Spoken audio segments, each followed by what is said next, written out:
Awesome. So we'll give everyone a moment just to get connected here. It's slowly loading, everyone. Awesome. Thanks so much for joining us here this afternoon, everyone, for our virtual March open house session at Carleton University.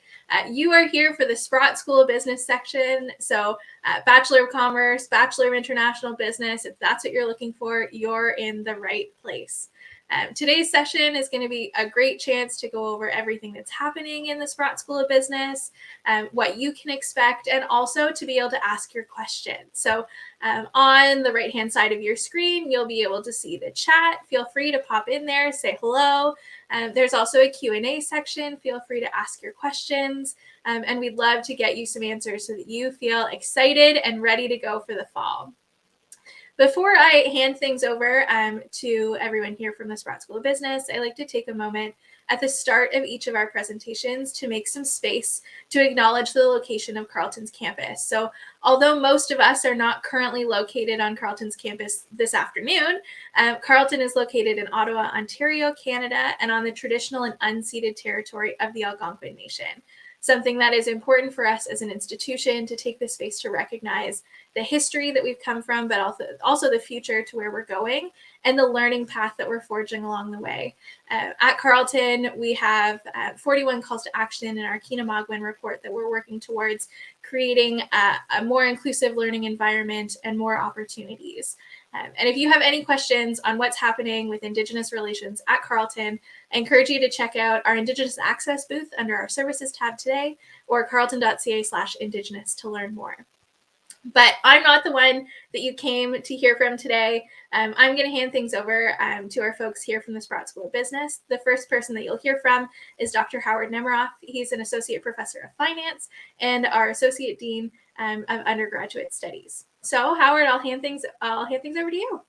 Thank you so much, Caitlin, and welcome everybody. Welcome to the Sprott School of Business. We look forward to spending the next hour or so with you, hour and a half, so that you can get to know us, we can get to know you. We're going to give you a high-level overview of what it means to be a Sprott student. I'm here, luckily, on a Saturday with 3 students, with Adam, with Deca, and with Keandra, who will be joining me today, and they will be making their presentations as well. As we go through, I'll be introducing them, and they'll be taking you through their journeys and let you know what they're about and how Sprott came to be the destination for them and what they're actually learning and taking from this experience. I also have with me Allison Shields, who's behind the curtains, pulling all the levers, making sure that everything's run smoothly, and Rhonda Kelly, whom, if you haven't met yet, you will be meeting, I'm sure, fairly soon. Rhonda is our first year advisor, and she will be the person whom you will be in direct contact with as you work towards your first year registration and start to think about September and all that entails. So with that, I am going to share my screen. Hopefully this works. It worked a few minutes ago, but you never know with technology. Let's just get this going. I see it spinning, and there we go.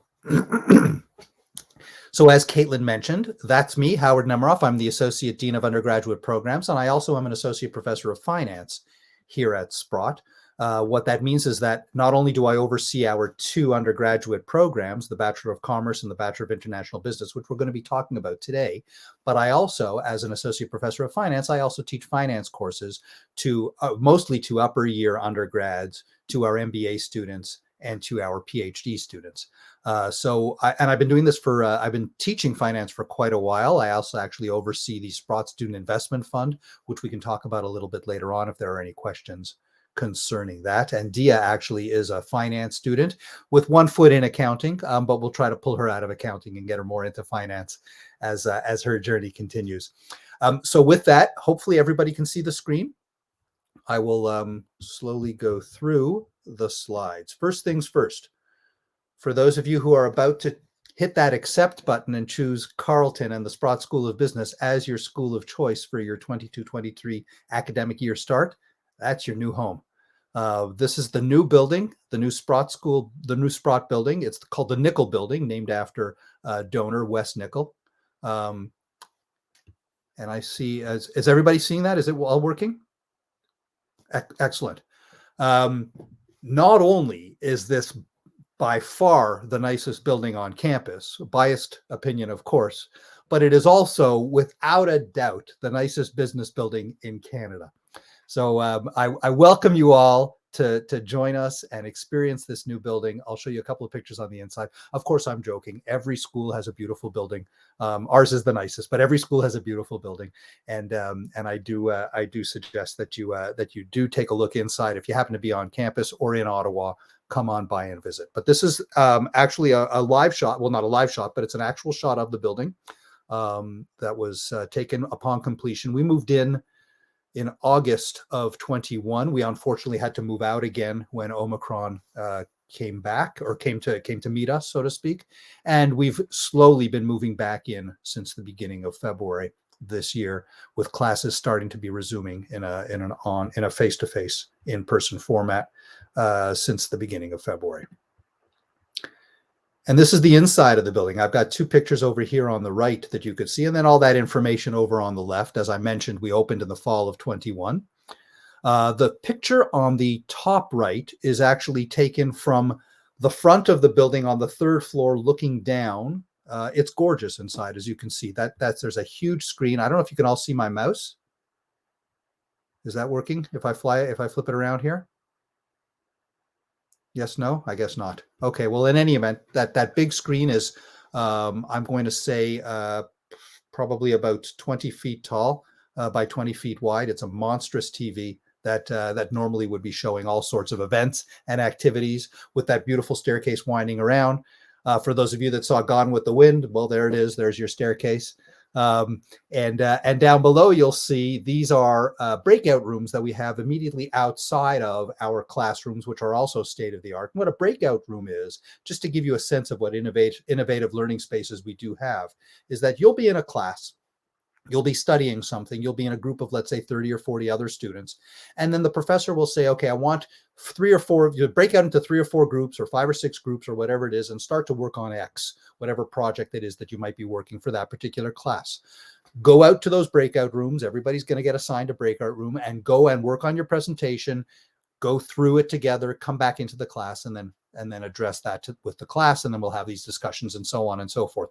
So that's the intent of all of this space, to have it fully interactive, moving in, moving out, being able to find your workspace right outside of your classroom and then immediately go back in. It creates meeting spaces, networking spaces, co-working spaces, and the fact that, as you can see, it's fairly open and fairly visible. It allows for not only access amongst students, but also as staff advisors are walking by, as course instructors are walking by, as senior students are walking by. Everybody can participate in that learning activity, and everybody can actually come in and say, hey, what's going on? I need help with this. Can you take a look at this? Am I doing this right? Does this make sense? So on and so forth. Creating that collaborative work environment that is so essential to a business education, as you are all hopefully discovering as you're looking at schools of business to make your decision as to where you want to go.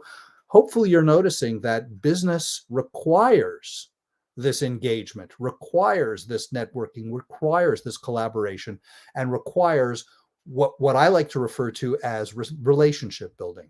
How can you create relationships with others where each party to that relationship adds value?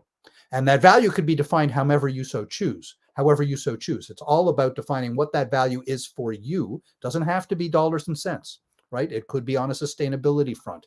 It could be on whatever growth or any other aspect. And I'm going to give you that challenge in a couple of seconds, and you'll see what I mean. The building is fully green. We have, for those of you who are from Ottawa, you'll note the Bridgehead Coffee House that's on the main floor. If you're not from Ottawa, definitely be thankful that there's a Bridgehead Coffee House in the building, because it's the best chain. It's obviously green in terms of its orientation, and it's one of those local chains that make everybody from Ottawa shun Starbucks and Second Cup and only go to Bridgehead. So hopefully we will all see you at that Bridgehead Coffee House. The other interesting thing too about the coffee house itself is it's on the main floor, but that main floor is a huge open space. You see where the TV is, that big TV, that's actually the main floor. And that big open space has tables and chairs set up all around with study groups off to the side, with our innovation hub off on the other corner.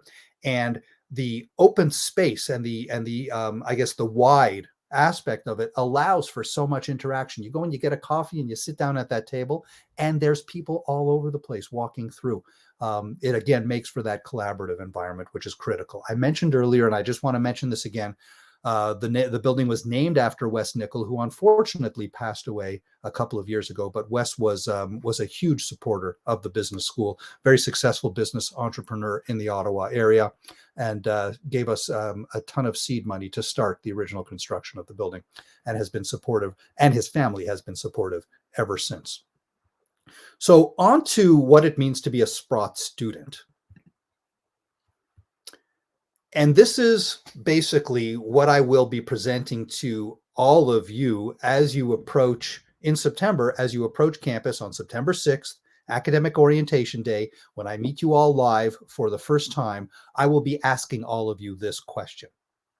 And I will be saying, suppose you get to redefine what a business is, or what a business idea is. The world has changed. We all know that. Look at us actually interacting right now. 2 years ago, we would have never thought this would happen. 2 years ago, nobody heard of Zoom. 2 years ago, the entire world was very different. We get to redefine what a business is, what a business idea is in this new space. So suppose you get to do that. Suppose you get to redefine what social responsibility means. What does it mean to understand whom all of your stakeholders are, whom you need to be responsible for? And suppose you get to redefine that value proposition. In other words, that value add that you bring. Remember a couple of minutes ago, I was talking about how it doesn't have to necessarily be dollars and cents. It could be whatever you determine is the appropriate value add in this proposition. If all of that is up to you, then you, as a first-year student about to embark on the next 4 years or so of a business school journey, what world or local issue will you change? We're going to give you the tools in all of these courses, and I'll talk about that in a couple of seconds. We're going to give you tools in all of the courses that you're going to be taking over your next 4 years that will help guide that decision-making process, help refine those ideas, help introduce you to collaborative efforts, team building, all sorts of engagement opportunities, outreach, etc., that relationship building that I stressed earlier. All of that guiding you towards that world issue that you want to change. Perhaps it's greenhouse emissions. That local issue that you want to change. Perhaps it's public transportation, whatever that might be, food hunger within your particular city.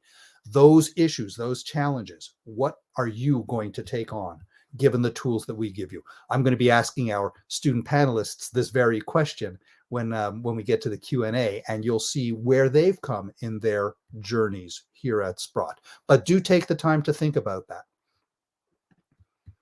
And then on to our 2 programs that I wanted to highlight today. And again, as we go through, if I'm giving you the opportunity to think about questions that you might want to ask, you can pop them into the chat as we go through. Rhonda and Allison will keep a running tab of these chats, and then we can address these questions, and then we can address them when the Q&A starts. But as well, you could also hold on to those questions until the Q&A session begins. But either way, if there is something that's pressing and you want to throw into the chat, if I happen to notice it, I can address it right away, or alternatively, we'll push that to the Q&A session. First things first, Bachelor of Commerce. Our Bachelor of Commerce program, we've got 2, Bachelor of Commerce, Bachelor of International Business. The Bachelor of Commerce program, as you can see, deals with the core business fundamentals and 2 concentrations that you would choose, up to 2 concentrations that you would choose amongst those 9 that you see below.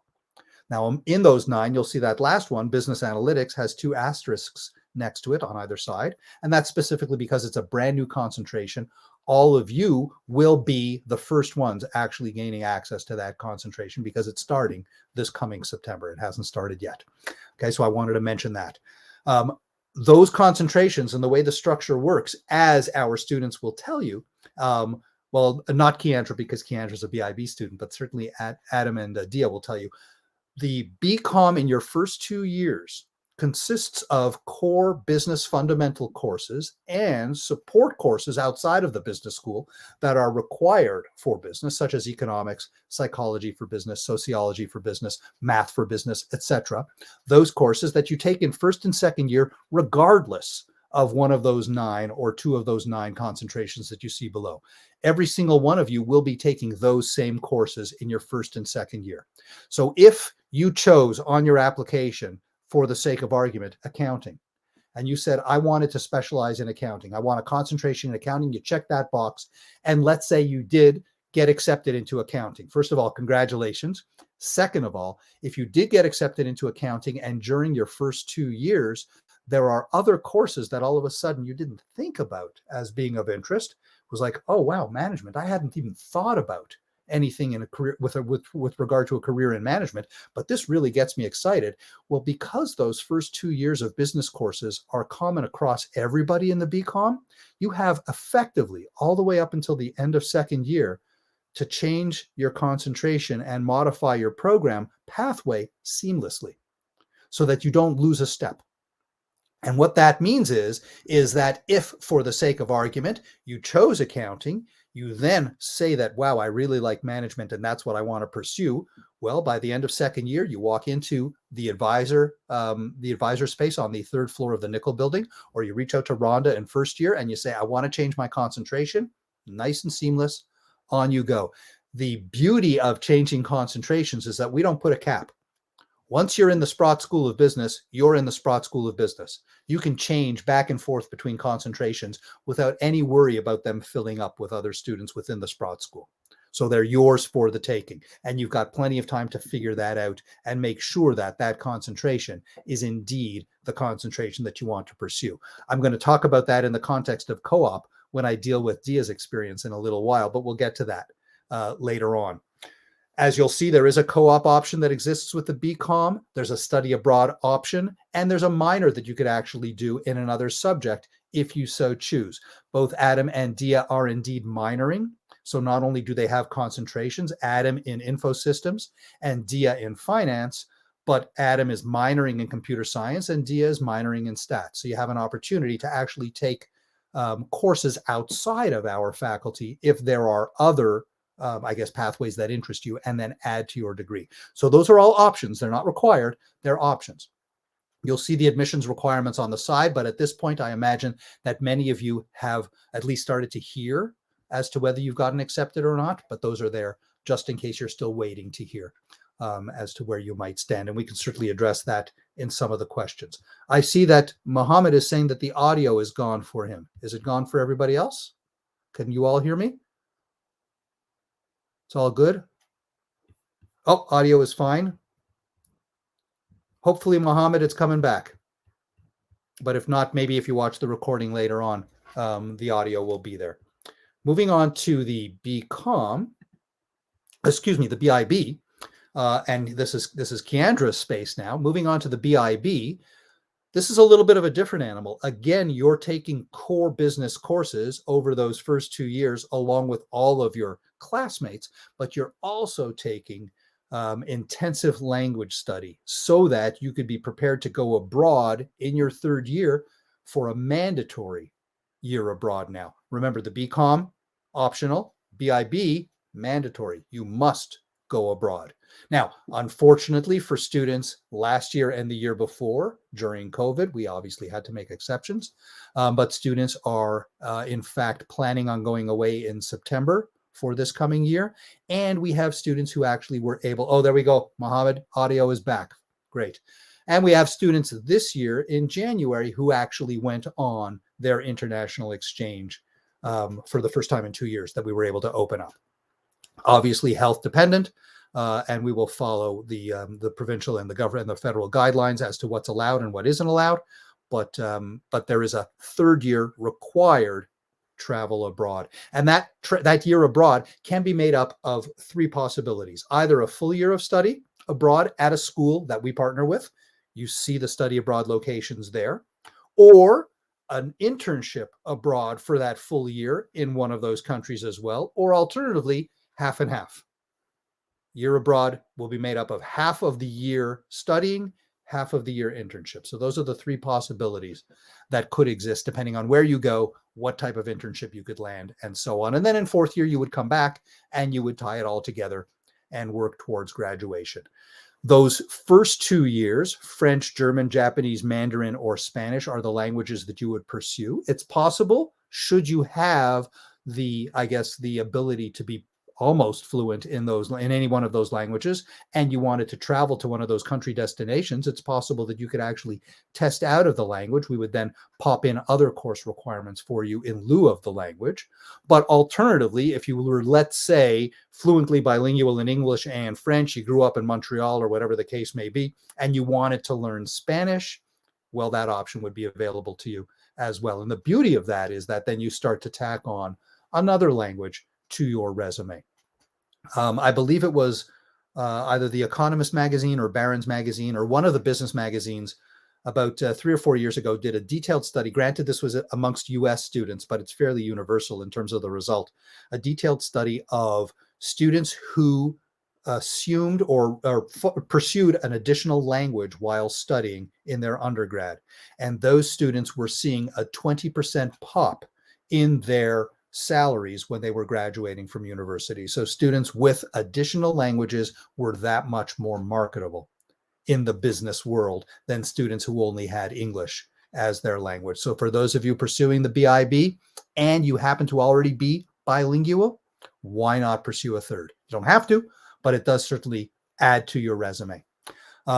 Again, you'll see that the requirements to get accepted are quite similar to what they are for the BCom. The only difference between these two is the BCom is a larger program, roughly between 550 and 600 students come in any given year. The BIB, a smaller program, roughly between 75 and 90 students will come in any given year. Therefore, the expected cutoff range for the BIB is slightly higher than what it would be for the BCom. Those are cutoff ranges, though aren't necessarily averages. So you might want to just be mindful of where your average is relative to the cutoff, and all should be good if you haven't heard yet. But as I said, in all likelihood, many of you have probably already received the positive news. Moving on quickly, the other thing I wanted to add, and Rhonda, you'll notice I changed the picture on this slide for streams. I thought it made a little bit more sense to have something like this from a pathway perspective.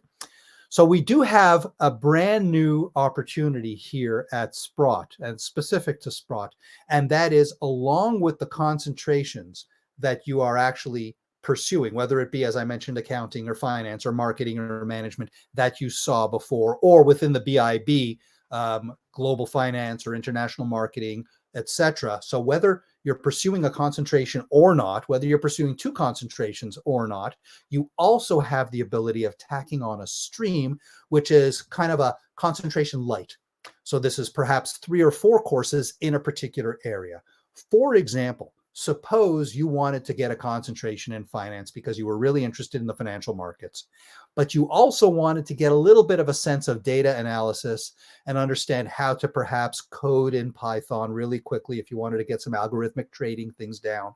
Well, there's the possibility that you can get a concentration in finance, which would be your concentration that you define, along with maybe 3 or 4 courses in business analytics that then gives you a business analytics stream within the concentration as well. So you can actually start to build a pathway that makes the most sense for you and is the most exciting for you. I just gave you an example of finance and business analytics, but you could see how perhaps marketing and entrepreneurship could work together. Well, anything in entrepreneurship for that matter could work together.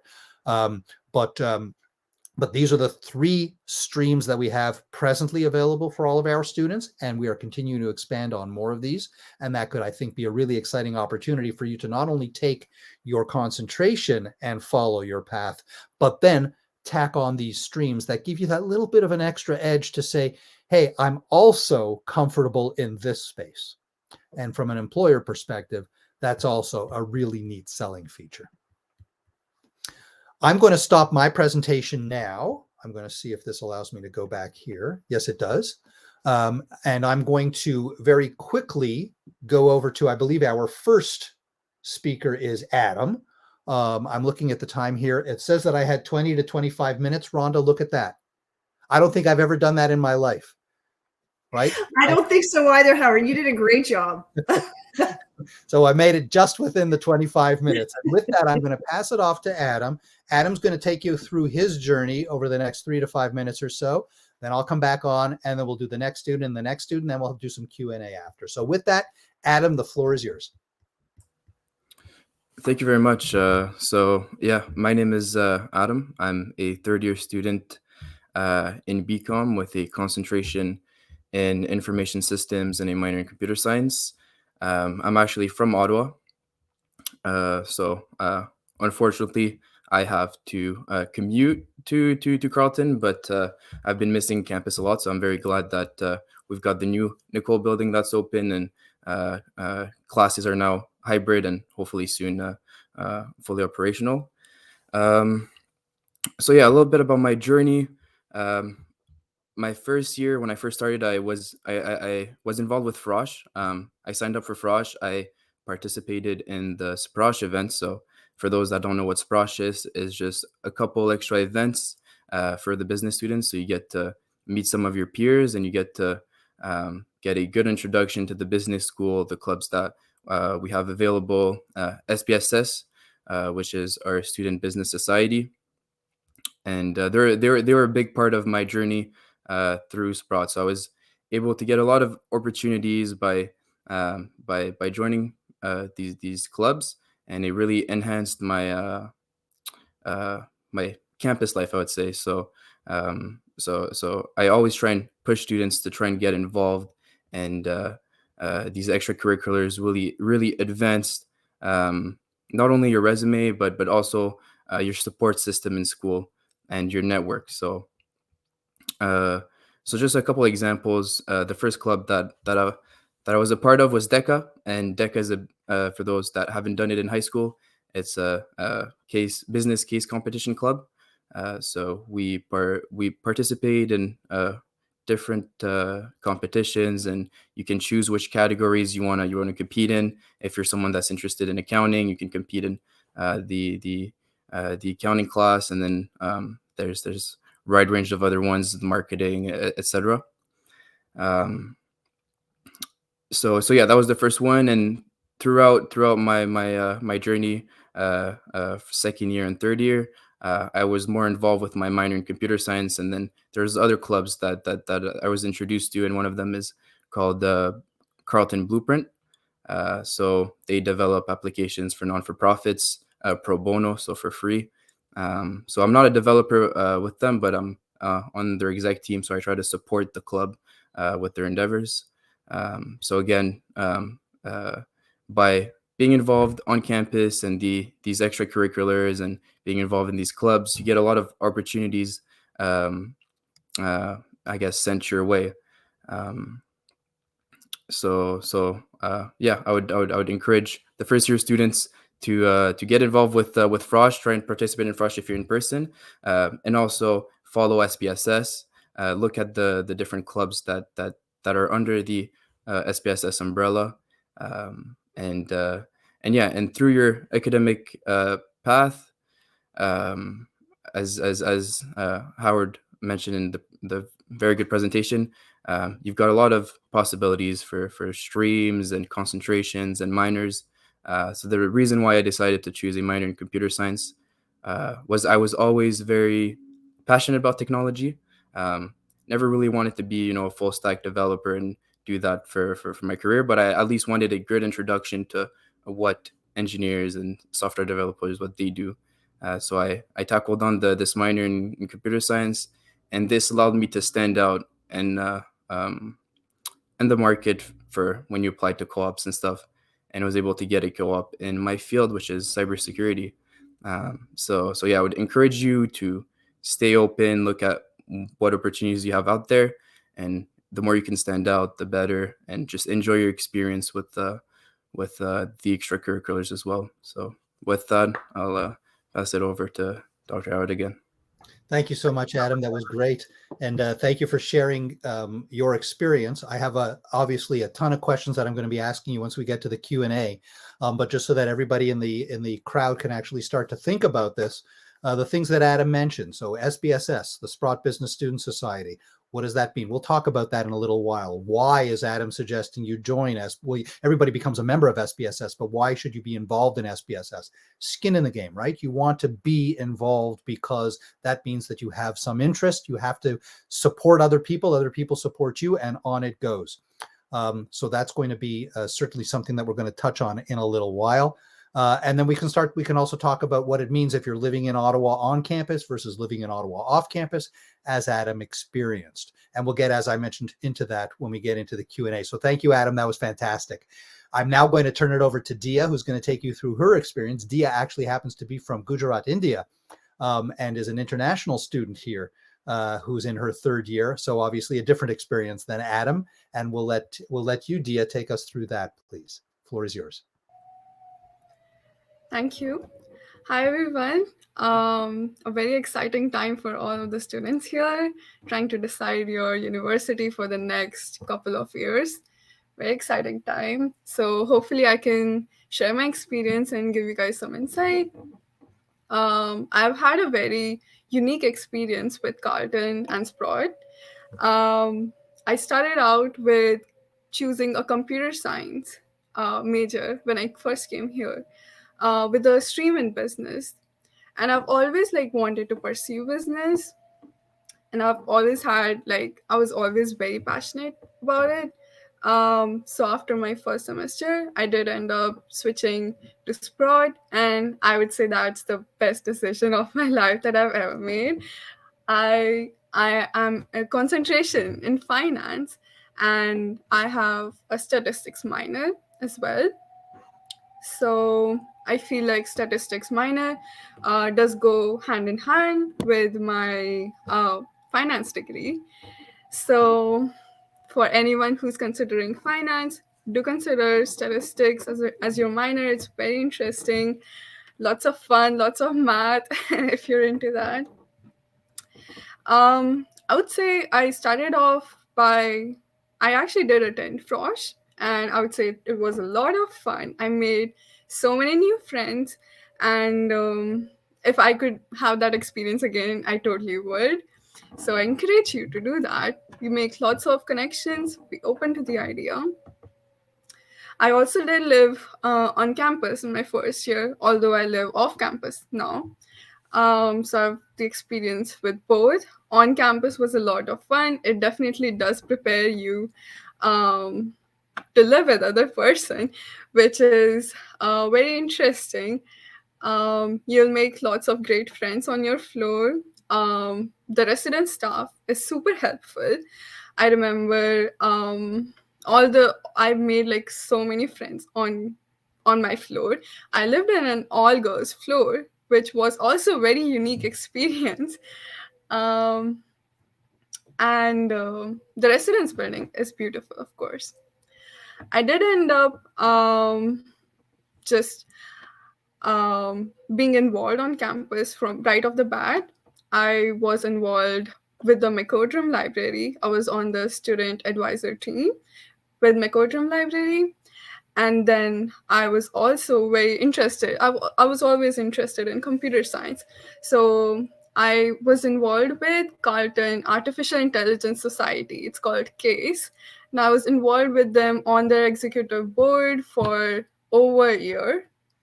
I started out by being the VP of marketing. So even if you are a business major like me and you're more interested in business roles, then if you're interested in any club, please don't hesitate to apply for their executive positions, because I believe that is how I got my first co-op. And I'll talk about my co-op a little as well. I have an 8-month co-op with an accounting firm here in Ottawa. I am in finance, but I have always been very conflicted between accounting and finance. And I'm truly enjoying my accounting co-op, but I hope to also get a finance co-op next term. So that would be very interesting. Other than that, I'm also involved with Sprott Students Management Association, SMSA.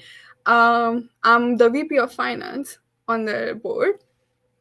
I started out by being a consultant, so being with them for over a year as well. Other than that, I also work on campus. So that is also a very interesting experience that I have. I work in our athletics building. We have a very large, beautiful athletics building. And I work for them. So that's, you can also earn money on campus. And it's so safe to work on campus, which I love. And other than that, uh, I'm also a TA. I've been a TA, a student researcher as well. So Sprott gave me lots of opportunity to enhance those skills that I needed. I did a research with a Masters of Accounting professor, which I think looks great on my resume. So please keep an eye open for these opportunities. I'm sure they're going to help you so much in finding a job. Being a TA was also such an enriching experience for me because for the first time, I remember like the very first day when I was giving a tutorial in person, as I've had an opportunity to do that in person and in online. Um, that was a very, very interesting experience because um, it was exciting to see first year students and being able to help them, being able to guide them through the course was like one of my best experience that Sprott has given me. Had like 2 or 3 TA positions now. So I love to TA.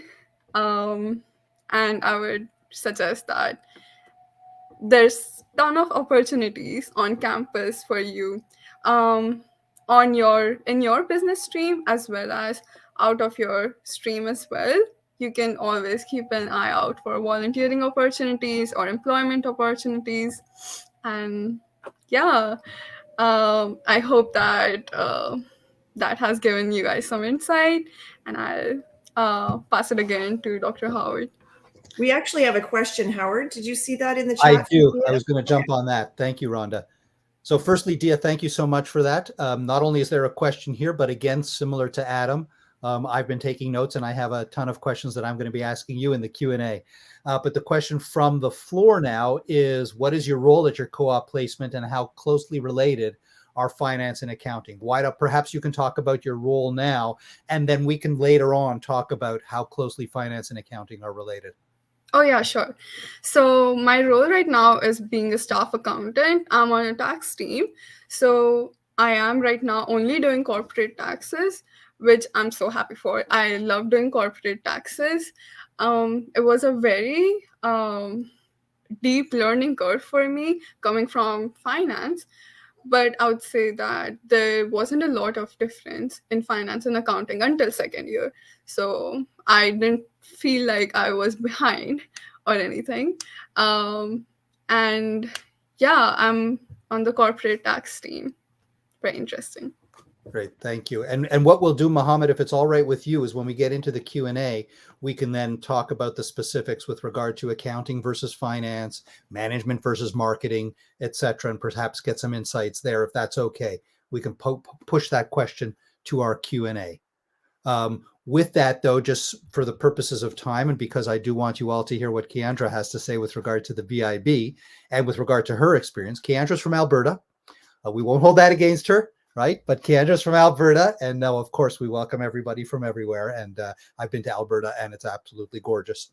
But I wanted to give Keandra an opportunity to talk to you all about her experience as a first year student, who's moved to Ottawa, actually, with her whole family and is in the BIB program. And perhaps I can turn the floor over to you, Keandra, and you can walk us through your experience thus far and share those insights. Yes. Thank you, Dr. Howard. Hello, everyone. My name is Keandra, and as Dr. Howard mentioned, I'm in my first year studying international business with a concentration in international marketing and trade and a minor in Spanish. And I think we've been told quite a few times that deciding on a university is a difficult decision, and it can be life-changing as it sets you up for your next adventure. So I suggest to keep researching and attending events similar to this one to hear from other students' experiences. So a little bit about myself. I'm not quite an international student like Daya, but I also had to adapt to Ottawa as I grew up in Jasper National Park in Alberta. So moving from a small town, being surrounded by mountains, to a city has definitely been a change for me, but it was a good change.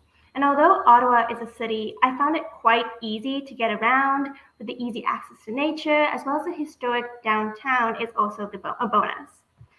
And besides, the campus is also not too large, so it doesn't feel overwhelming. And despite COVID, I would say that I have a relatively good student experience because I'm living in residence. Right now, I'm at home for the weekend, and where I have the opportunity to meet so many students nationally from all over the world, like India, Sudan, and Kyrgyzstan.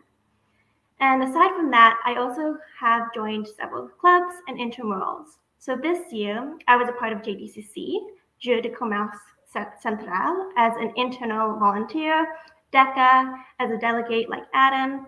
And for those who aren't familiar with JDCC, it's similar to Deca, which are both business case competition clubs. I'm also part of SMSA, the Sprott Marketing Students Association, as a marketing ambassador. Now, Frosh for myself was a different experience in comparison to Adam and Daya. It was online, but I would say it was definitely worth it to learn about all the different clubs offered at Carleton.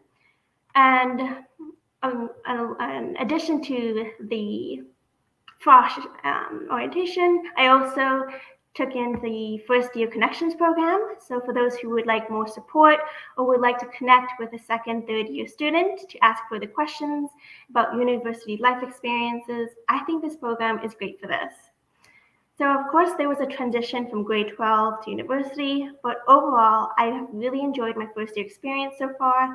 And I won't say that it was easy, but I have learned a lot on my computer screen in Zoom lectures as well as off screen. And I'm having a lot of fun along the way. So now before I pass back to Dr. Howard, I want to echo what Adam and Adaya suggested, which is to be open-minded to all the possibilities and put yourself out there to meet new people and just get involved. That was awesome, Keandra. Thank you so much. And yes, Jasper is absolutely exquisite being surrounded by mountains. And I certainly envy that that ability or that luxury of growing up in such a beautiful, pristine environment. But I do indeed want to welcome you to Ottawa, and obviously do want to mention a few things as we now transition over to the Q&A session. And again, please pop your questions into the chat or into the Q&A directly, and we'll try to deal with those as we go through. And that is what you've heard from all three of our students thus far is a whole pack of acronyms. So I'm on SPSS, I'm on SMSA, I'm doing Deca, for et cetera, et cetera, et cetera, BCMC, all of these letters. We all know what they mean, but obviously everybody in the audience doesn't know what they mean. The point that I want to make is there are opportunities. The opportunities for all of you are as follows. You have the ability to join student clubs. Student clubs are subject specific. You can join the accounting club, which we call SASA. You can join the finance club, which we call SFSA. You can join the marketing or management clubs, SMSA, et cetera, et cetera, et cetera. Those are all available to you as Sprott students, and they give you the opportunity to meet like-minded students, to share in ideas, to create new ideas with those students, to develop partnerships, to, again, build those relationships. I keep on coming back to that, right? But that should hopefully be starting to resonate with all of you now. So it's getting engaged, being involved, whether you're living on campus, whether you're commuting, whether you're an upper year student, whether you're a first year student, whatever it is, coming to our campus. The beauty of the Carleton campus is that not only are we in a city, which is great because you have all these resources all around you, but the campus itself is completely self-contained. So once you're on campus, you're on campus. There's no other activity happening other than campus. And what that does is it gives you a really strong sense of community within community. Not only are you in Ottawa as a city, but you're also within the Carleton community, which is its own island within campus. Most business schools and most schools in general that are within urban communities are fairly sprawled. So you'll have a building on this street, then you've got to walk through, let's say, traffic to get to another building and so on and so forth. It's not like that at Carleton. We're in a downtown camp, well, not quite downtown, but just on the outskirts of downtown, yet fully contained. And that's something that Keandra touched on with regard to the move from Jasper to all of a sudden a city, and at least having that opportunity to be in a smaller community within a larger community, I think gives you that sense of comfort that is critical to being part of what we consider our Sprott family. So if it's okay with everybody now, what I'd like to do is jump into the questions, going first, as I promised, to Mohammed's question, which is revisiting, if I can just go back here, which is revisiting the question that was posed to Dia, which is, okay, so you're doing your co-op, you're in finance, you're doing a co-op in accounting. Wait a minute, what's involved with that? What are the differences between accounting and finance? And that's an excellent question. And if it's okay with the students, I'll take that one at first. And then perhaps, Dia, you can share in some of your experiences with regard to your courses and add to, you had mentioned earlier that in your first 2 years, there really wasn't much of a difference, but now you're starting to notice something. So very quickly, Mohammed, the main difference is if you think about accounting as almost visually, if you're looking at a wall and you see all of these cubby holes in front of you, what you're going to be doing is you're going to be taking all of these bits of information that the business generates, whatever those bits of information are, and you're going to categorize them by popping them into all of those cubby holes, making sure that there is a proper accounting of everything that the business did or that the business is doing, keeping track of it all, whether it's the numbers, whatever, whether it's the money, everything, all in those cubby holes so that you know exactly what's going on with the business and where everything is, an accounting of the business. Finance says you've got some money, you need to deploy it. You need to take that money, you need to put it into something to generate additional value to the company so that the accountant can then pop that into those cubby holes. Right? And that's how that works. And perhaps, Dia, if you can maybe share some insights in terms of your courses that you're taking now in third year that are opening up that experience. That was pretty spot on how you gave such a good example of how accounting and finance is.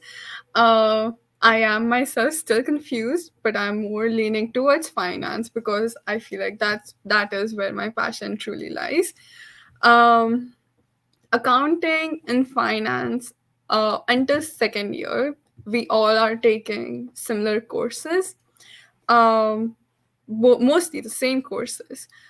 It's after the third year that you start your specialization courses, and that's where you start to define the finance courses are different and accounting courses very different. But it's also true that when you start a co-op, they do train you to how they work. So I feel like if you're a quick learner, you can adapt quickly. You can almost perform any job. So for me, it wasn't a lot of difference because all of us were mostly in our third years. I haven't taken too many specialization finance courses yet. But I am going to be taking some very soon. So yeah, I hope that answers your question. That's great, Dia. Thanks so much. And hopefully, Mohammed, that gives you a little bit more insight. Obviously, in your first couple of years, as you get exposed to all of the courses, not only in accounting and finance, but across other functional areas, this gives you insight as to how an entire business structure works. Howard, can I just interrupt? Sorry, we have another question that I'm wondering if you could answer. So Clara asked, what are the job opportunities for someone having a degree in commerce IT? And maybe you and Adam could answer that together. Exactly. So what I would like to do, perhaps, Adam, before you jump in here, is to go back to what both Adam and Dia were talking about earlier with regard to their minors and what they were actually exposing themselves to with their minor education. So again, if you recall, Adam is getting a concentration in info systems and has a minor in computer science. Dia started her career at Carleton, her educational career, that is, at Carleton, in computer science, and then moved over to the Sprott School of Business. What that should be hopefully telling you all is that business is in a very powerful position in terms of what it is you all will be doing for the rest of your life. And that is giving you the opportunity to act as a liaison between those who might be specializing in something, whatever that something might be, and you being that go-between, that liaison who's able to translate that to the business scenario at hand, whatever that might be. So in Adam's case, for example, to be in info systems where you're understanding that businesses themselves need to use they need to use info systems. They need to gather the information, collect the data, store the data, use the data to make a decision. How do you do that? You need to hire somebody who's pretty good at data analytics, who's able to do all this for you and spit out results that you need. But then who's asking that data analyst those questions, and who's then interpreting what the data analyst is providing so that the CEO and CFO and COO can then make the appropriate decisions for the company and take it further. And that's where Adam comes in. So Adam is that go-between. And perhaps, Adam, if you can give us a little bit of insight in terms of ITIS and why Comp Sci is something that you're pursuing and what your intent is in that space. Yeah, sure. So that's a very good question. I guess I can give like a first-hand experience on how it served me, especially with my current co-op. So the field that I'm in is cybersecurity, and more specifically, working with the RCMP, with the National Cybercrime Coordination Unit. So for them, essentially what I'm doing, in an intelligence team. And what we do, we support the investigators by producing technical reports. So basically translating whatever is happening in an area, and putting that into a briefing or a report, and then sharing that with other teams, investigative bodies, so they can proceed with the law enforcement that they have to do. And within the teams that we have in this unit, there's like a digital advice and guidance team. So these are the guys that are the tech guys. They're helping us intel people by developing tools. So we come with them with business needs. Okay, we need a tool that does X, Y, and Z. They're the specialists in technology. We understand what they can do. So by communicating with them, they provide us with the tools we need. So yeah, essentially having a minor, for example, in computer science or any field allows you to effectively communicate with the specialists of the other side. And then, yeah, I think that's what I want to say. That's great. No, that's great, Adam. Thanks so much for that. And again, just from an insight perspective, what this does is it gives Adam an opportunity to be that person that understands both languages, understands what that tech person is creating, and then able to translate that for his cybersecurity folks so that they understand what it is that they're being presented with. For those of you in this room who do not know what cybersecurity is, learn quick, because that is going to be affecting us for the next 20 years. It's certainly a fascinating field. I've got a question for you, Keandra. And the question is, okay, BIB, language, first year. You got to take a ton of language along with business courses. So question one, how are you managing that in terms of balancing your time? Question two, what language is it? And question three, why did you choose that language, and where do you intend to go in third year? Yes, that's an excellent question. First, I'll answer your second and third question, and then I'll move on to how I manage my time. So first off, I chose Spanish as my language mostly because I have family friends who are from Latin America as well as Spain. So I have hopes that I can communicate with them in their language in the future. And having learned from them about their home countries, I would like to spend time over there. And also having the French under my belt, I thought that would be helpful as I learn the language. And it is an intensive course, and it has been quite eye-opening. I am indeed quite impressed by how much we are learning so far. And it feels like I'm starting in kindergarten in September, and slowly I made my way to grade 7 as of right now, but at a faster pace. So for the first few weeks, it may seem overwhelming, but as the weeks go by, you get used to the pace, and it isn't too hard to keep up. So I would recommend to prepare yourself to be learning new vocabulary every class. And if you would like to get a head start, I recommend downloading Duolingo. I'm on it every day now, and it has some great practices. And I would say that adding a new language to your skill set is very beneficial for future careers, as Dr. Howard mentioned earlier in the beginning, and if you plan to work in Canada. And of course, it is great when you're traveling as well. Besides, we don't only learn about languages, we also learn about the culture. Now for time management, yes, especially now online, it has been a bit challenging as distractions are at our fingertips. But finding that balance between school, extracurricular activities, and social life is very key. As well as learning a language is not something that you can learn in a day or taking an all-nighter. It's something that you learn progressively throughout the week and months.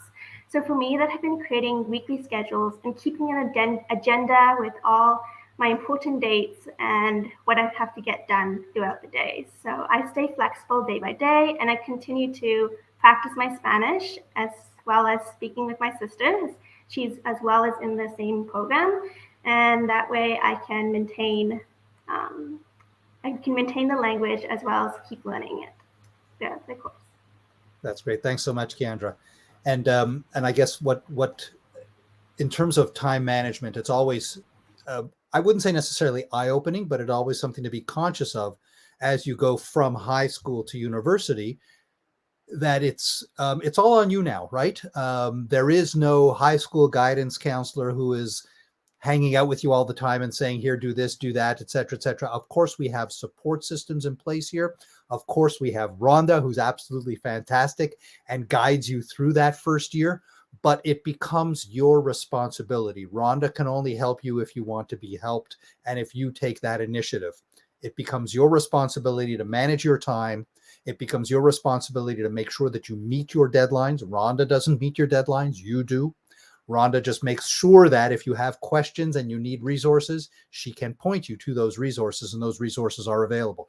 So yes, resource heavy. We have the ability to help you find what you need, but you need to tell us what you want to look for. And that's, I think, probably a big transition for many of you in terms of coming from high school to university, and something that obviously Keandra's handling brilliantly. And going from kindergarten to grade 7 in a semester, hopefully from grade 7 all the way through to second year, by the time you're finished first year would be your trajectory. And that's what we're expecting to see. I'm noticing that there are a few questions in the Q&A as well as some more chat items. So what we can do is, and I'll just keep on bouncing back and forth and keep on pushing these questions onto Adam, Keandra, and Dia as they come in. But perhaps, Dia, to you, in terms of co-op now, because there are quite a few questions that I've noticed on co-op. How do you choose your co-op? How do you find your co-op? What does it mean to do co-op? Are you getting paid during co-op? How often do you have to go abroad? You mentioned that you were on an 8-month co-op. I thought they were only 4 months. How does all that work? Can I switch from one concentration co-op to another concentration co-op, etc.? Maybe you can give us a little bit of insight there. Oh yeah, for sure.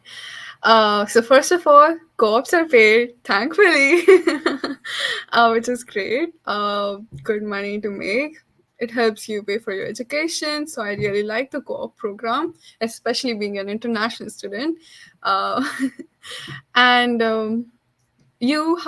I think you need to complete, correct me if I'm wrong, you need to complete 3 co-op terms. Minimum of 3. Minimum of 3. You can choose to do more. 4 months each are the terms. So I'm combining 2 of those terms and made it into an 8-month co-op. The co-ops are very flexible. I know someone who has a 16-month co-op, so that is also an option. Finding the co-op is up to you, but Sprott does provide you a lot of support, lots of help. I know that the co-op portal was really helpful for me, finding this co-op especially. You can apply through the co-op portal, which is very helpful. And also there are some amazing people in the co-op team. at Sprott that also guide you a lot with how to prepare for your co-op interviews. You can take mock co-op interviews with BCMC. Very big fan of BCMC. They have helped me a ton with preparing for my resume. I remember when I first submitted my resume to BCMC team, I got back like the entire resume was filled with comments. And at first it was overwhelming, but it was so important to get those things right. So lots of support from Sprott.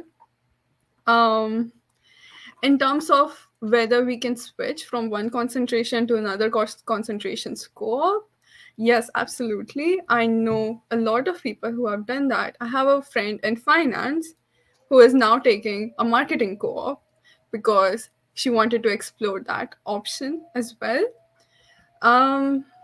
So yeah, the flexibility is there. How you want your co-op, you decide that, and like you need to apply yourself, like whichever position you're aiming for. So job portals and Carleton's co-op portal is also very helpful looking for that job. Thanks so much, Dia. And you'll notice that Caitlin popped in the Business Career Management Center link in the chat. So do take a look at that. BCMC, which was what Dia was referring to, stands for Business Career Management Center. And that is exclusive to business students. So only business students have access to the Career Center pertaining to business opportunities. And that's where you go and work on your resume, work on your interviewing skills, work on your cover letter, know how to speak to the employer, what it is you need to do to make sure that either your resume comes to the top of the pile, or alternatively, when you are actually involved in that interview, how you can sway them to make sure that you're the one whom they indeed choose. And then Mohammed, yes, BCMC can certainly help you find a co-op. You could come with your own co-op opportunity as well. So it's not exclusive to co-ops that are just available to you. And then you'll see Caitlin has responded that the PBDA is, there is indeed no co-op there. The PBDA is designed for those who are pursuing the CPA route and then on to hopefully the Masters of Accounting. A couple of other questions. I'm mindful of the time. I think we've still got some time left that we can go a little bit deeper in. And let me pose this to you, Keandra, because you're actually from out of town. You're from Alberta. And obviously, looking at the Canadian landscape, there are many schools to choose from. I mean, you know, if I look at Dia, who's not only not from Ottawa, but also not from Canada, also very many opportunities. But let's start with Keandra, and then maybe to you, Dia, and then maybe Adam finally. Keandra, why Carleton? What made you click the accept button for Carleton and specifically for Sprott? What was it about all of your searching that pointed you to this? What did you see? What did you like? Yes, that's also an excellent question. So principally, the reason why I chose Carleton is because I wanted change. I would have chosen a university closer to home in the West, but I wanted something fresh. Other than an exchange to Quebec, before Carleton, I hadn't traveled to Eastern Canada, so I had my eyes set on the East. I then heard about Carleton from a couple of family friends who were past alumni and heard great things about the university. And the topic of community was brought up highly, and coming from a small town, I valued the sense of community. So the university is a bit removed from the hustle and bustle of downtown, and being able to just walk out of residence and take a walk by the canal just made that transition from my hometown go quite smoothly. And why Sprott? I guess ever since I was young, my goal has been to work in tourism and an international setting. So after I've already applied to 2 other universities, I found out about Carleton, and I was scrolling through the programs the university has to offer, and I came across this BIB program. And after reading more about it and reading past graduates' experiences, I was intrigued. I like how open-ended the program is throughout the degree, as well as after graduation, and that students can choose their preferred language. So I was attracted to the BIB program because of its international aspect and the chance to learn a new language, as well as to study and work in a country of the language of your choice. So for me, Spanish during the 3rd year. and that opportunity just sealed the deal for me. Excellent. Thank you, Keandra. So Dia, over to you then. I mean, India, that's a little bit further than Alberta, I think, right? And in terms of opportunities, what it's a 10.5 hour time difference, I believe, to Ottawa anyway. Is it 10.5? 9.5. Yeah. 9.5. Okay. Well, I think it'll be 10.5 tomorrow, right? Once we go to the time. Yeah, something like that. It's very confusing. So, again, coming from India and looking at, let's say, the Western world in terms of a Western education, there's the UK, there's Australia, there's Canada, there's the United States. And then within those countries, there are so many opportunities. What pointed you to Carleton and specifically the Sprott School of Business? Although I know that you started off not necessarily at the Sprott School of Business. Yeah, but for sure I can answer the question why I chose Carleton as the place to study. For some reason, I've always wanted to go to Canada. You never get snow in India. But I'm kind of sick of winters now. We'd like some summer back. But to be honest, it was a lot about the opportunities that I saw in Canada, especially in Ottawa, with the government. And I would say that Ottawa is one of the safer regions to live in the world, I would say. So I think it was the career opportunities, the concern of my safety, because being an international student, I'm very much concerned about that. Being away from home is very difficult. You miss your family a lot. So you want to be in an environment where you feel safe and protected and supported. So looking at Carleton's campus, at first, I fell in love. The first pictures I saw, the canal and the entire campus was just beautiful. And to be honest, it wasn't a question in my mind that I would not choose Carleton. So Carleton was one of my first choices. And the Sprott School of Business is also very highly recognized in all over Canada. So the rankings say for themselves. So I was like, I want to visit a campus where not only I feel safe and protected, but my career opportunities are also good. Great. Thank you so much for that, Dia. And now to the local boy, Adam. So from Ottawa, obviously you're far more familiar with Carleton and the University of Ottawa, for that matter, than perhaps those who are outside of the city. What made you choose to A, stay home, and B, specifically choose Carleton? Yeah, so there's actually a couple of reasons. For staying home specifically, as Dia mentioned, Ottawa's an amazing city with a lot of opportunities. You've got access to the private sector, but also the public sector. So it was a good choice, and yeah, staying at home is pretty convenient. I'm not gonna lie, but that wasn't the only reason. But yeah, for Carleton specifically, as you mentioned earlier, our campus it's a campus. It's a community, unlike other universities that's a little bit scattered. There's more a sense of community when you're at Carleton and when you're on campus.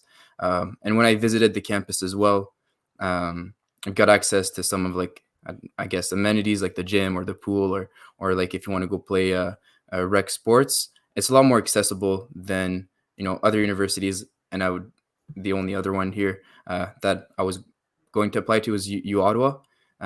So I felt like there was more of a community at Carleton.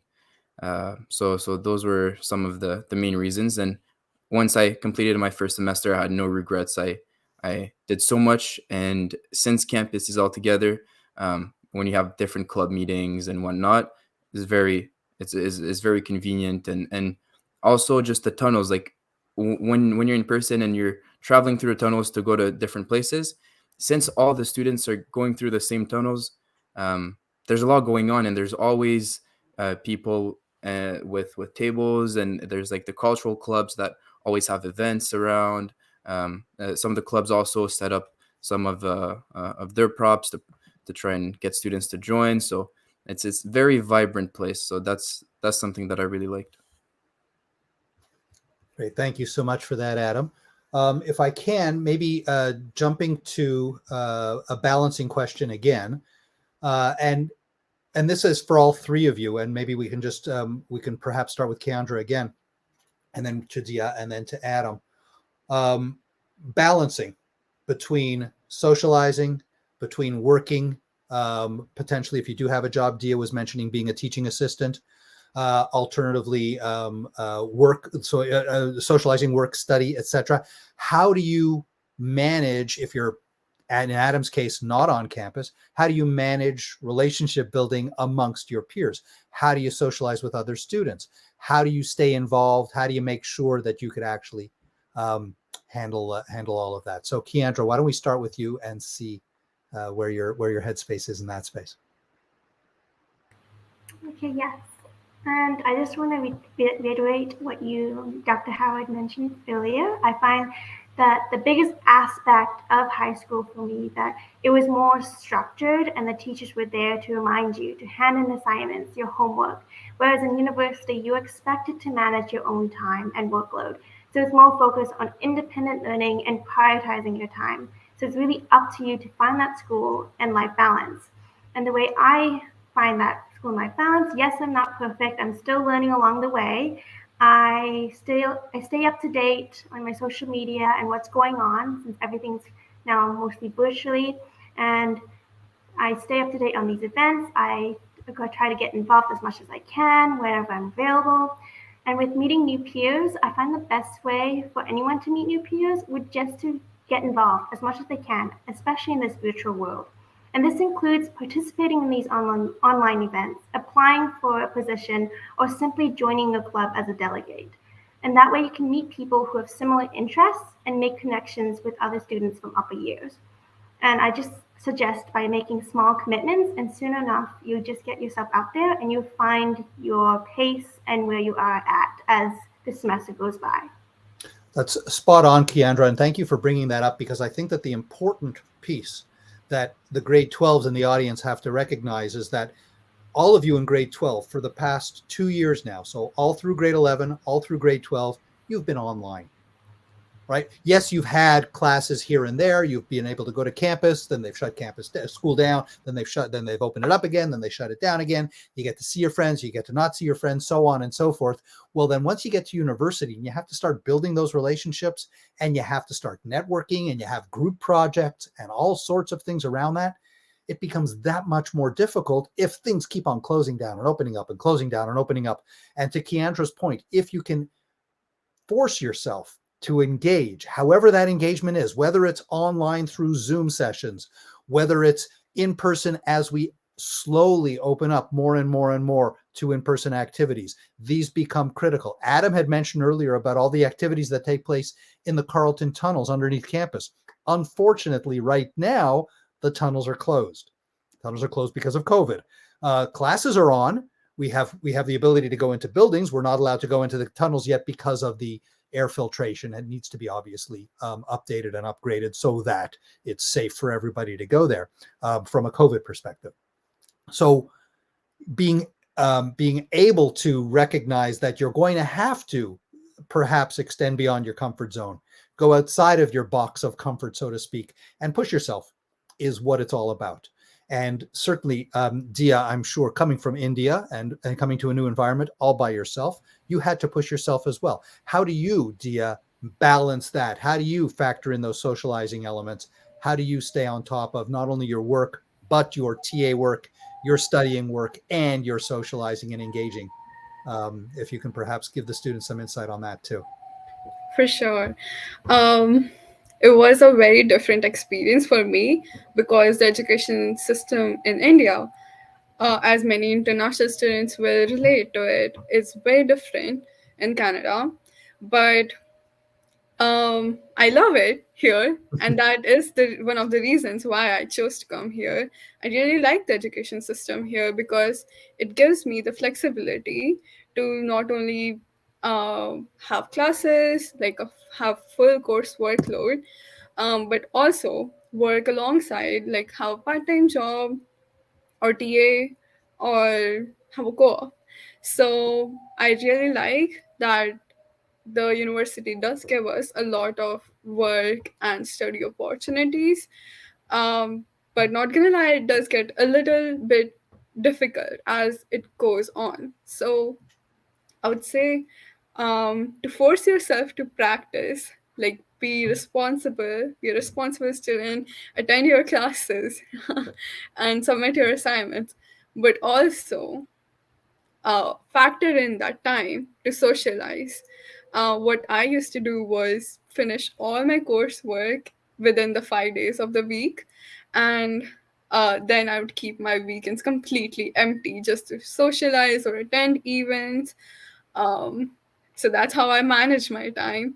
So we kind of have to be more strict with yourself, be more flexible, and also strict at the same time that, you know, you have this entire day today, plan it out. You can do this task, submit this assignment, but also factor in like 1 or 2 hours each day to make time for socializing.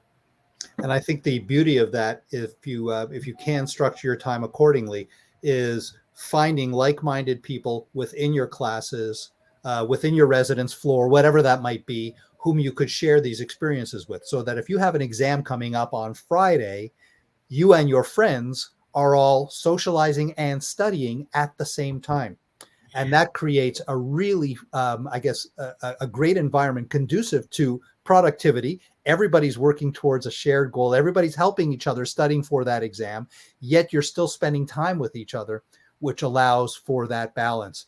And everybody works a little bit differently. I imagine some people will like to Dia's point, put everything into that 5-day week and give themselves a 2-day release so that they can go on a big hike or a bike ride or whatever it might be and explore the external environment. Others will like to perhaps balance it through the day.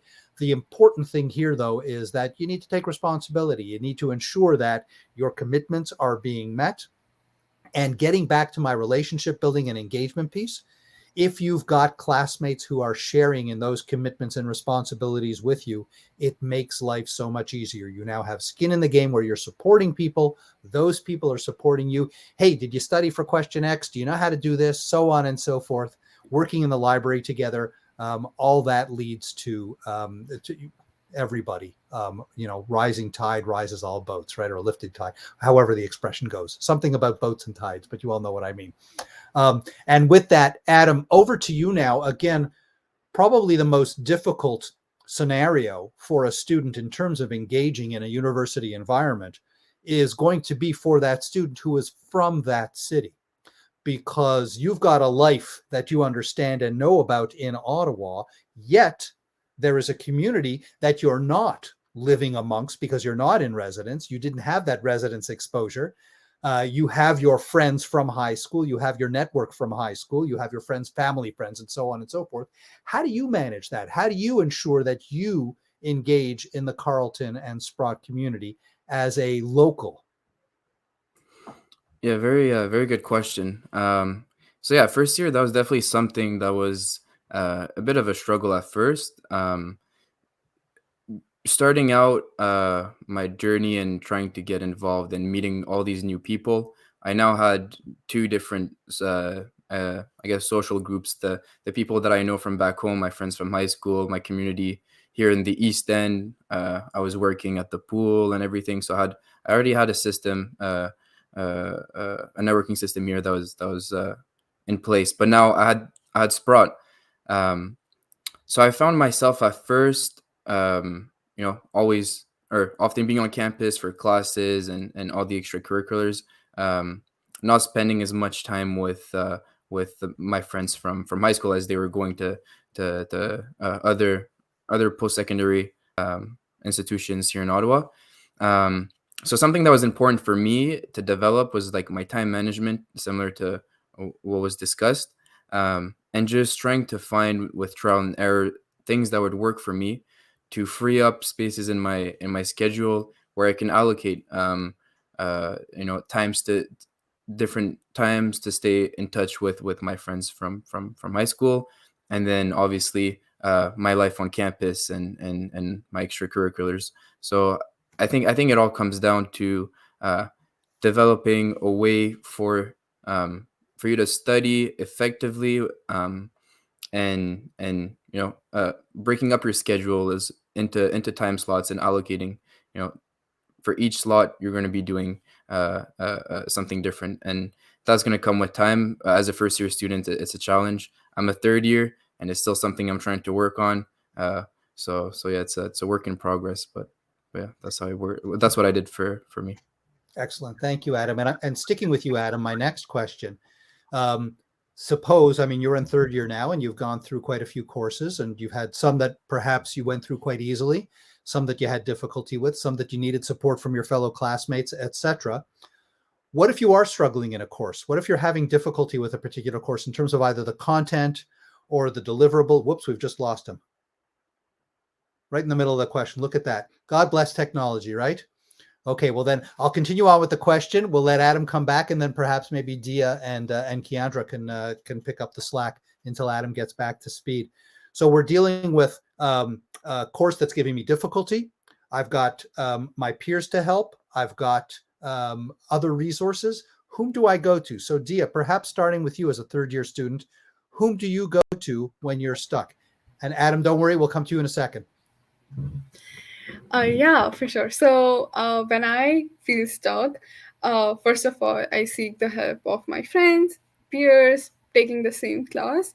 But I would say the better way of seeking help would be just directly approaching the professor, or if there is a TA for the course, the teaching assistants can be very helpful coming from a teaching assistant. So teaching assistants are great.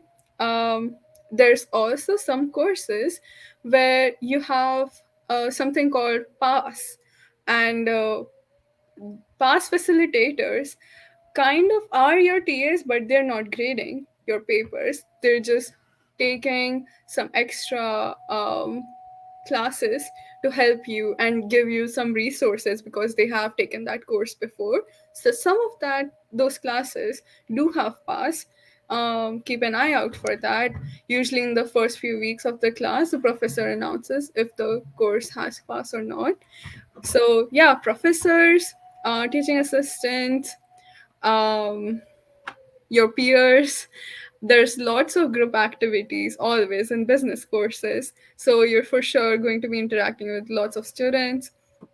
So make good connections with them. Hopefully they can help you out. Thank you. And on that, maybe Keandra, you can address this as well because of what was just brought up, and that is PASS as it pertains to, and I'm not sure if you're participating in PASS with your Busy 1004 this semester, but it is an opportunity within Busy 1004 to use PASS. Now, again, to everybody in the room, I just said Busy 1004 and I just said PASS. What the heck do those mean, right? These are all this is the language that you're going to be learning. Busy 1004, busy refers to a business course. 1004 is the number code of the course, and that is your financial accounting course that you're taking in the first year, second semester, which Keandra is taking. So perhaps, Keandra, that same question to you. I'm not sure if you're using PASS, if you're using that opportunity to reach out to mentors who have taken the course and can actually guide you, or to TAs or to your prof in any of your courses as you get stuck. Yes, I am actually trying to participate as much as I can with the past workshops in my Business 1004, my accounting class, as well as for econ, my macroeconomics class. And they are very useful and helpful when it comes to needing help to understand a concept or answering questions. And also, in addition to past workshops, I also attend my tutorials as well, which is very helpful in my econ class, which are given many resources for us. And there are different tutorials depending on where you want help with exam preparations or just the concept itself. And that's one thing I'm really surprised about with Carlton are the profs as well as the TA support staff.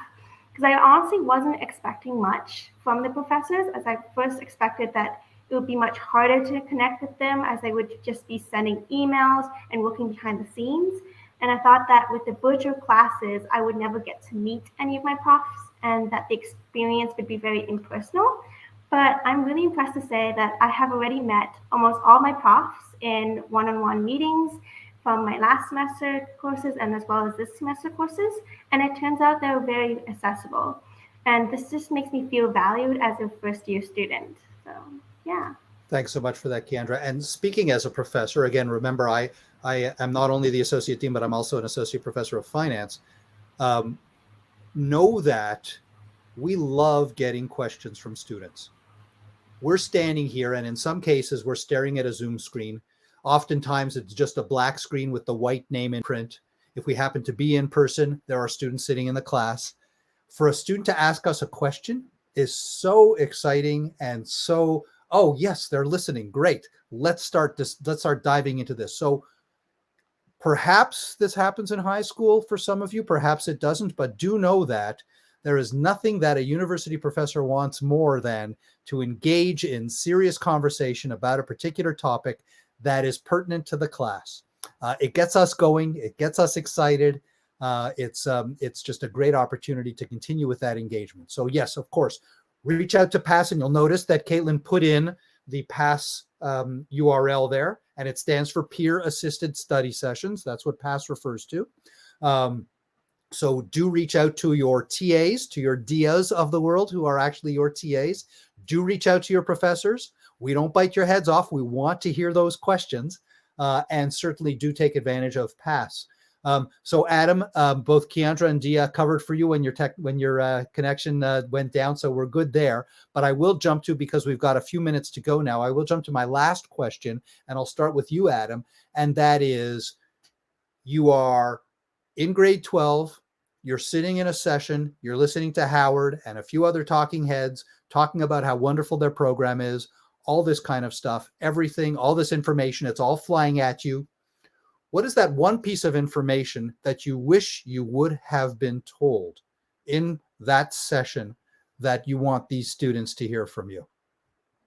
And then Deca and Keandra, I'll let you finish that off. That's a very deep question, but I'll try to answer. In grade 12, I was still really not sure where I wanted to go with everything. Still very confused, and didn't even know if I wanted to be in business. So the piece of advice I would give is to not worry and not stress. You don't want to come into university being overwhelmed. Just know that there's, as you've seen, a lot of support for the students.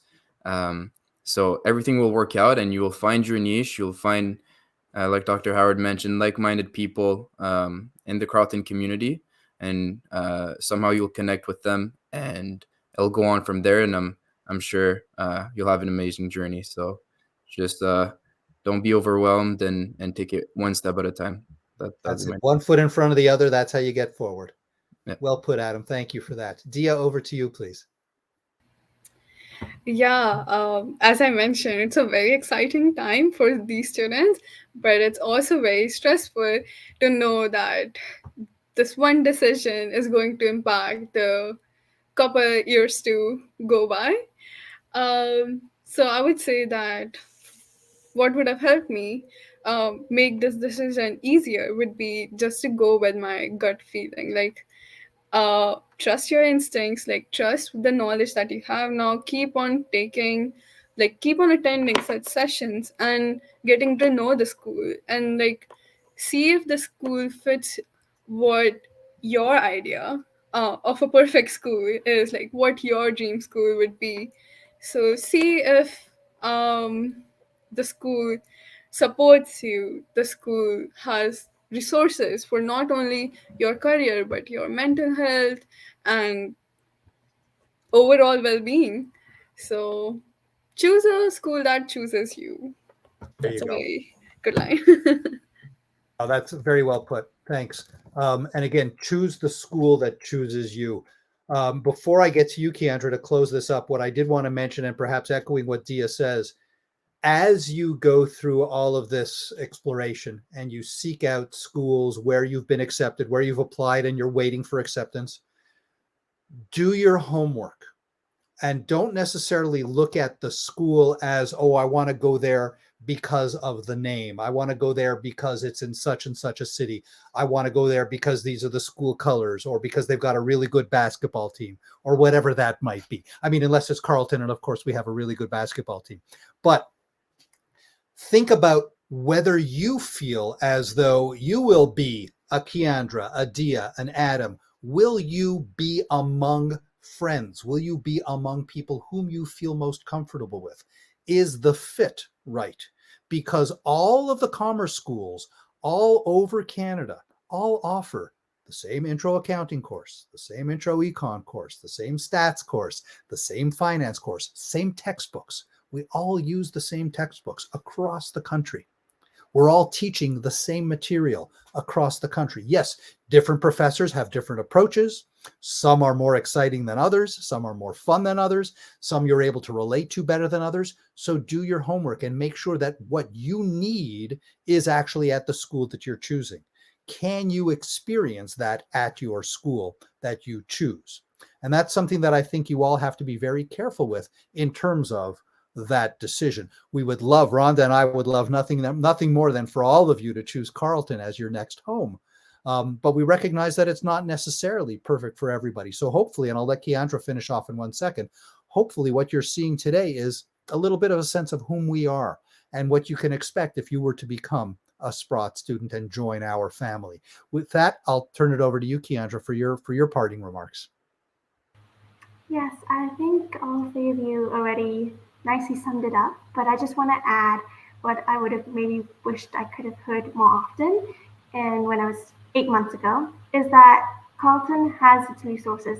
There are numerous resources out there for mental health, for your academic, and how you can choose whether or not this university is for you. You just have to choose and ask for help and reach out that what you need, as well as what you need help with, because they're there for you and we're all here for you. And it's whether if you choose to ask if you need that help, and wherever it may be, whatever it might be.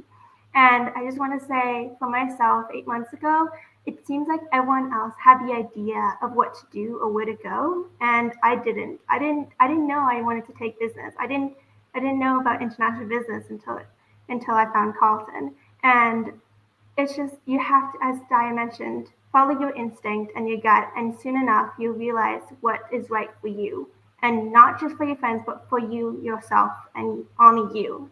You can't be anyone else as other than yourself.